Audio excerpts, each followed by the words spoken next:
Hello, y'all. Welcome to the Cow Emporium. It's branding day! Wah!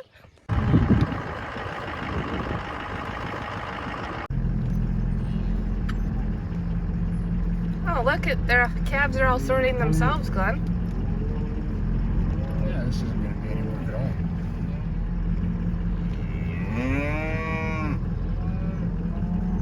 Well, at least they're not worked up.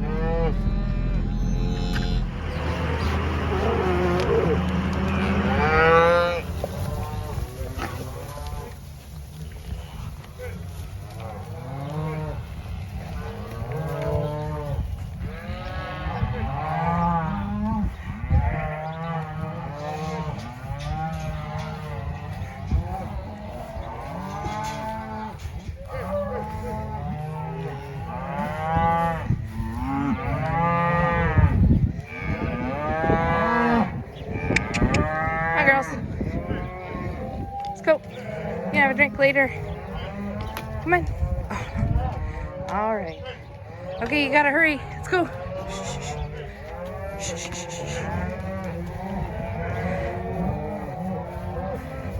Okay, what happens is that we have them all in this corral, cows and calves, and then we bring them back into this area here behind the barn.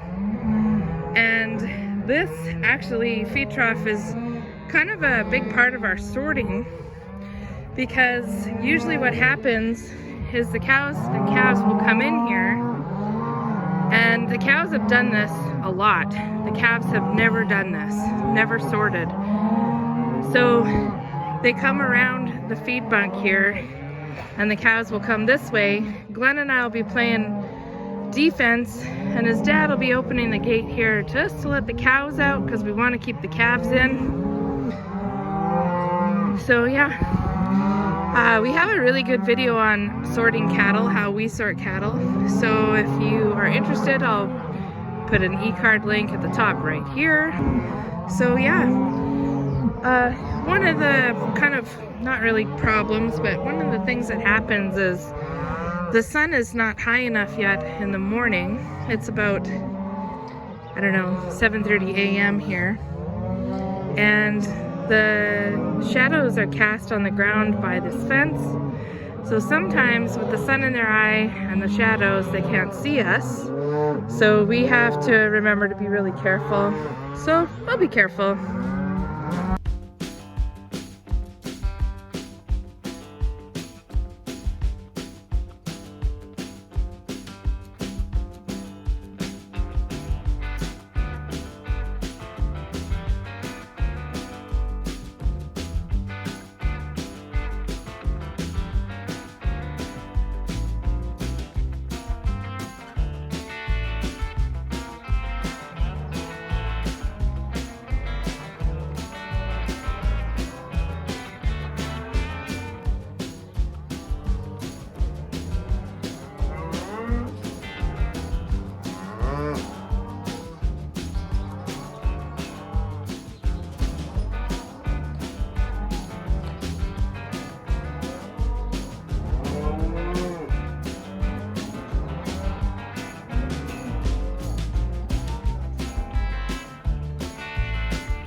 Hey Zip, you ready to go feed the cows? So we got the calves sorted. Now we're gonna let the cows out of the corral and run some hay bales out there for them. So they're moderately happy for the day without their babies.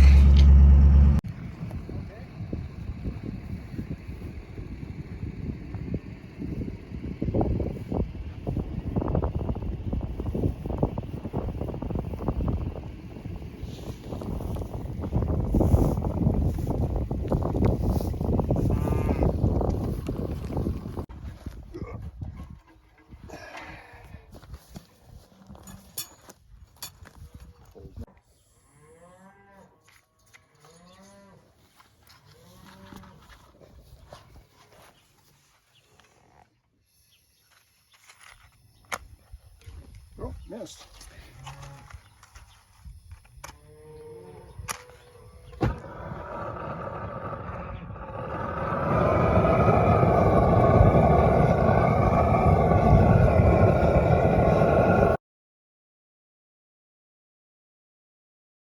These yellow tags are called CCIA tags from the Canadian Cattle Identification Program. It is regulated by and enforced by the Canadian Food Inspection Agency. Basically, it's a tracking system. So each tag has a barcode, and then I put the calf number beside it as they go through, and they get that button put in their ear, just like an ear tag.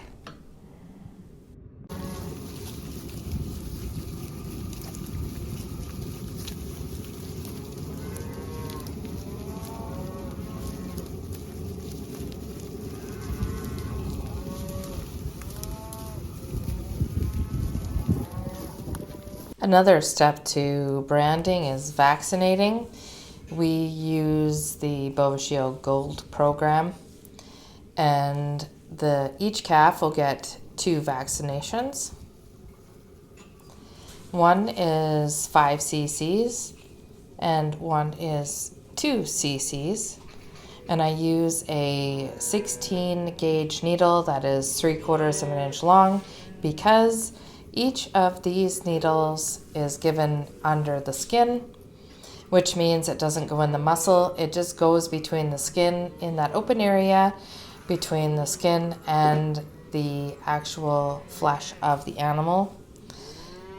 So I noticed that I had them in the wrong order, so I put them together. One is 5 cc's and one is 2.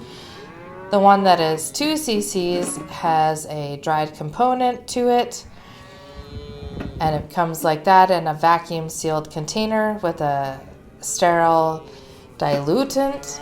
And then I put the transfer needle in to the liquid part because the powder part is vacuum sealed, and if you do it backwards, it will not work. I don't have a lot of luck with transfer needles, but it seems like the transfer needle people were on my side today because this transfer needle worked like a pro, and I was even doing it one-handed because I was filming. So once you put all that sterile diluent in there, then I just remove the needle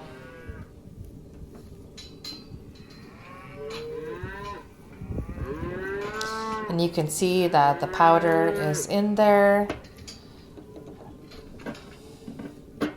And I just gently turn it back and forth. I don't shake it. I don't want to create air bubbles in there. So I'm just combining the 2 ingredients that are in there. And then I get my vaccination guns loaded up. Doing this, I put a little bit of air into the bottle, which causes the liquid to come out better. If you don't, it creates quite a vacuum in there, and it simply won't work. It's important to us that we vaccinate our cattle because they don't just stay at home. In fact, they get loaded into a cattle liner that has had other cattle and other farm animals in it. And then where our cattle summer pasture, They are in fact nose to nose with neighbors' cattle on several different sides and in close contact with wildlife, which we know can bring in diseases all on its own.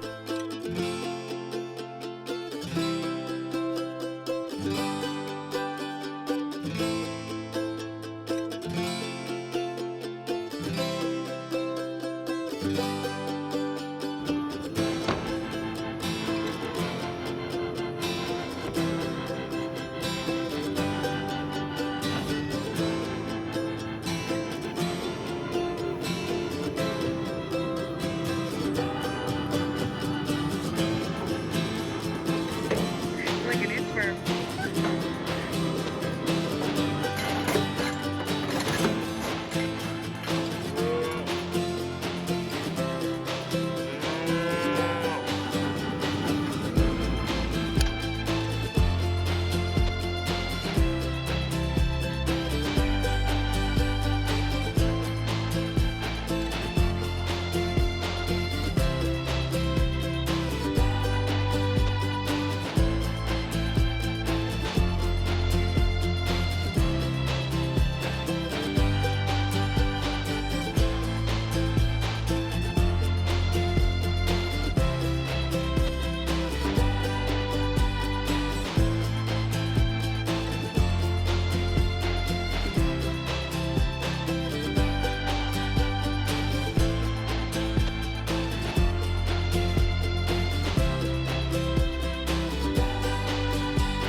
Mom, stop! I just want some lunch.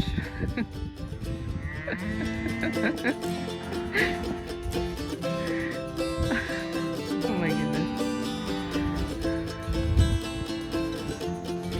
Thanks for watching, everybody. See you in the next one.